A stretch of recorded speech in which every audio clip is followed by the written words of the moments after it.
Contrairement à ce que beaucoup pensent, l'ego n'est pas le fait d'être arrogant, d'être imbu de sa personne, mais l'attachement que l'on a de la fausse identité de soi. Cette fausse identité est tout ce qui vient après le mot « je suis ». L'ego est le je que nous croyons être.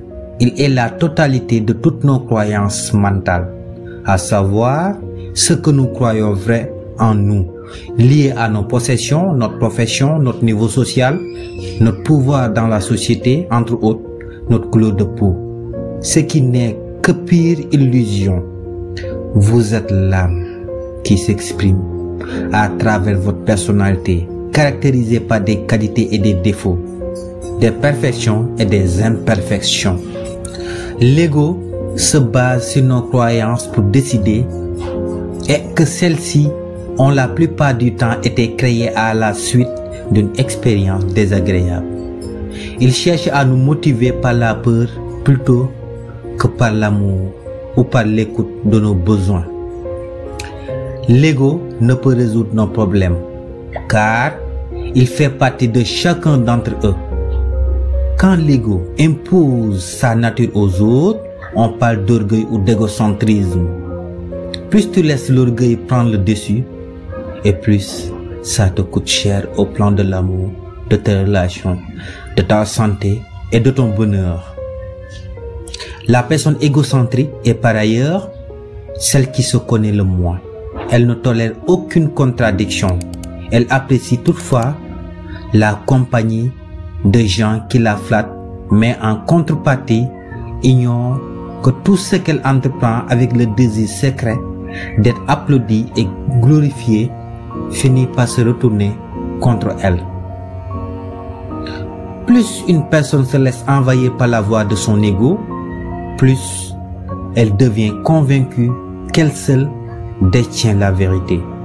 Elle se croit mieux, voire supérieure aux autres, développant ainsi de l'orgueil qui, en vérité, s'avère encore plus nuisible que l'ego en soi.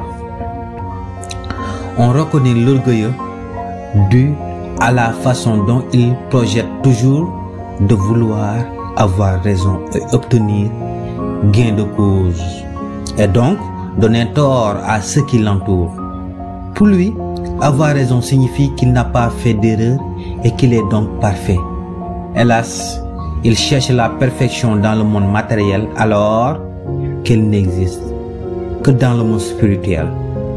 Cependant, il est fort intéressant de se poser la question de savoir pourquoi tant de gens se laissent obnubiler par leur ego qui mène la barque, détient les rênes de leur vie. Comme l'avait si bien dit William James, le père de la psychologie américaine, le besoin le plus important de la nature humaine est l'envie d'être apprécié. De ce fait, avec cette génération de réseaux sociaux, la majorité des gens sont perdus dans le brouillard du temps, souffrant d'une incapacité à dompter leurs émotions. Ils sont comme des pions dans l'échiquier de la vie, extrêmement vulnérables et ne font que subir la vie. Ils sont tellement perdus dans la vie qu'ils passent toute leur vie à chercher une vie à travers des vues.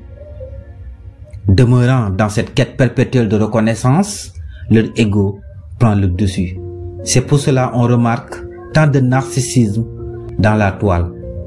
L'égocentrisme prend souvent racine dans les premières années de naissance, lié particulièrement au rapport que les parents avaient avec leurs enfants. Un enfant qui manque par exemple d'affection de ses parents aura tendance à l'âge adulte de guetter de part et d'autre des compliments, de la reconnaissance pour combler ce vide affectif qu'il éprouve au plus profond de lui-même. L'enfant qui était aussi choyé, gâté à l'excès par ses parents, c'est l'exemple des mamans poules, peut aussi souffrir d'égocentrisme, tout en étant imbu de sa personne, tout en faisant preuve d'un amour démesuré de soi. L'orgueil se manifeste de diverses manières. À l'opposé de l'orgueil, on retrouve l'humilité.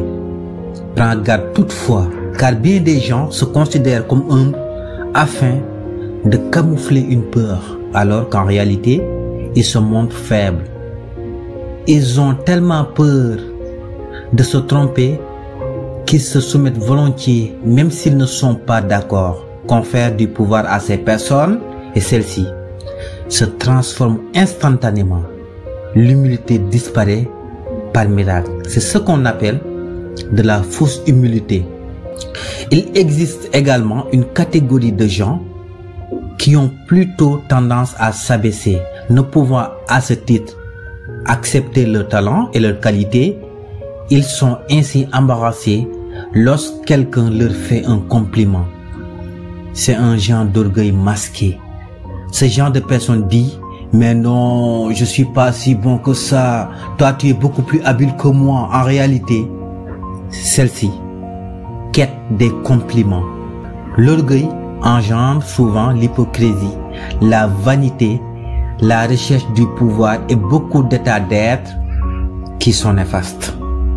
Tu dois ainsi pouvoir reconnaître deux formes d'hypocrisie. Celle de l'homme grand qui se fait passer pour ordinaire et celle de l'homme ordinaire qui se fait passer pour un grand. Les deux nous confondent. L'un par fausse humilité, l'autre par vanité.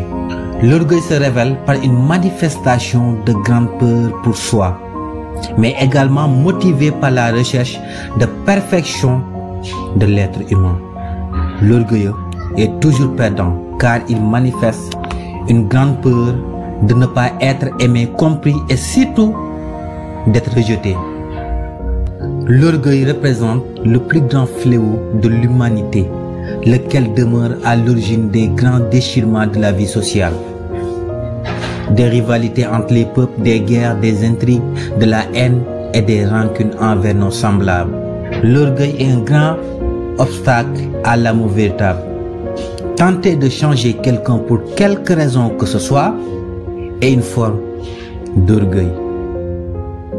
L'orgueil mental caractérise celui qui pense tout connaître aussitôt que l'on met en doute ses connaissances.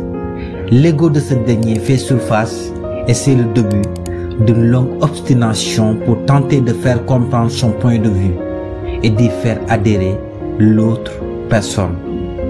Il parle fort avec un débit rapide et d'une manière pressante.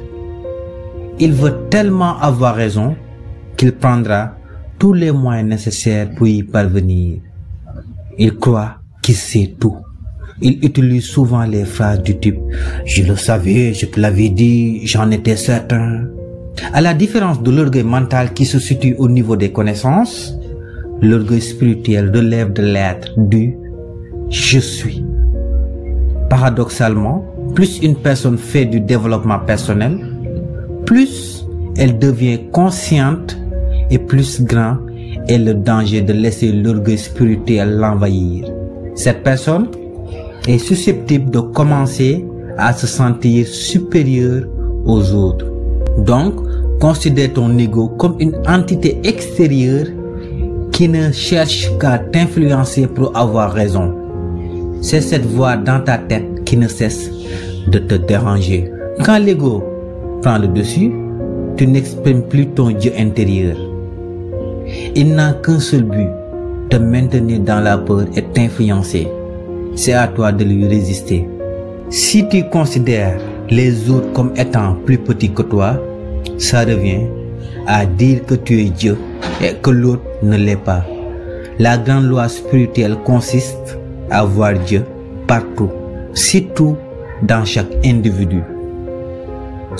Le besoin de répondre d'avance, sans pour autant que ça soit demandé, est toujours motivé par l'orgueil, qui veut toujours gagner, avoir raison et donner l'impression que l'autre vient de perdre.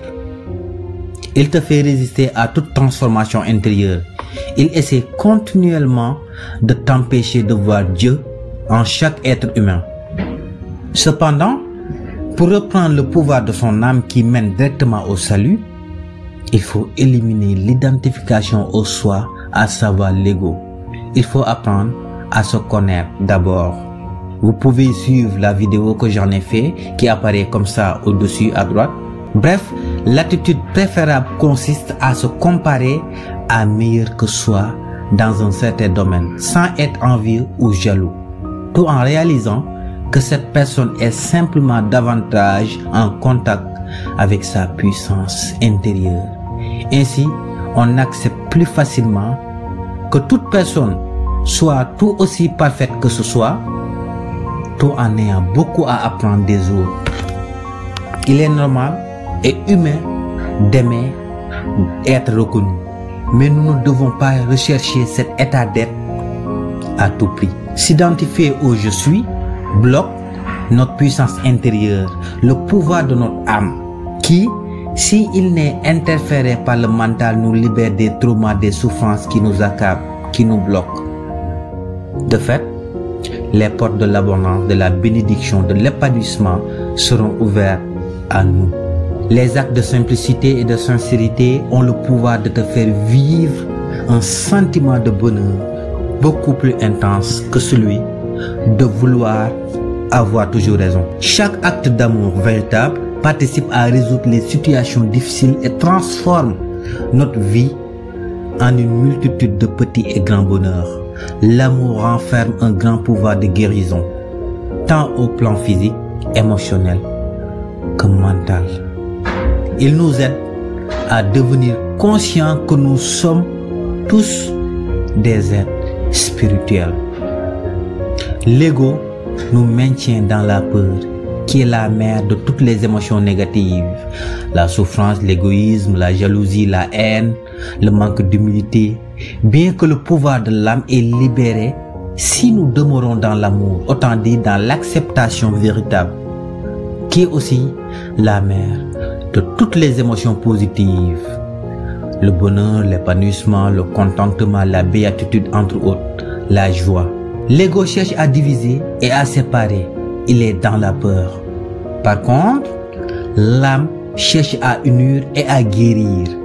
Ce faisant, vous devrez comprendre par là que l'ego est l'ennemi. L'ego est bien l'ennemi. L'épanouissement, le bonheur véritable passera inévitablement par la mort de l'ego, afin de vivre dans l'amour qui est la porte vers le salut.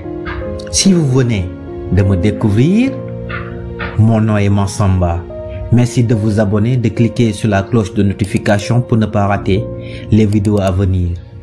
Je vous donne rendez-vous à la semaine prochaine pour une toute nouvelle vidéo.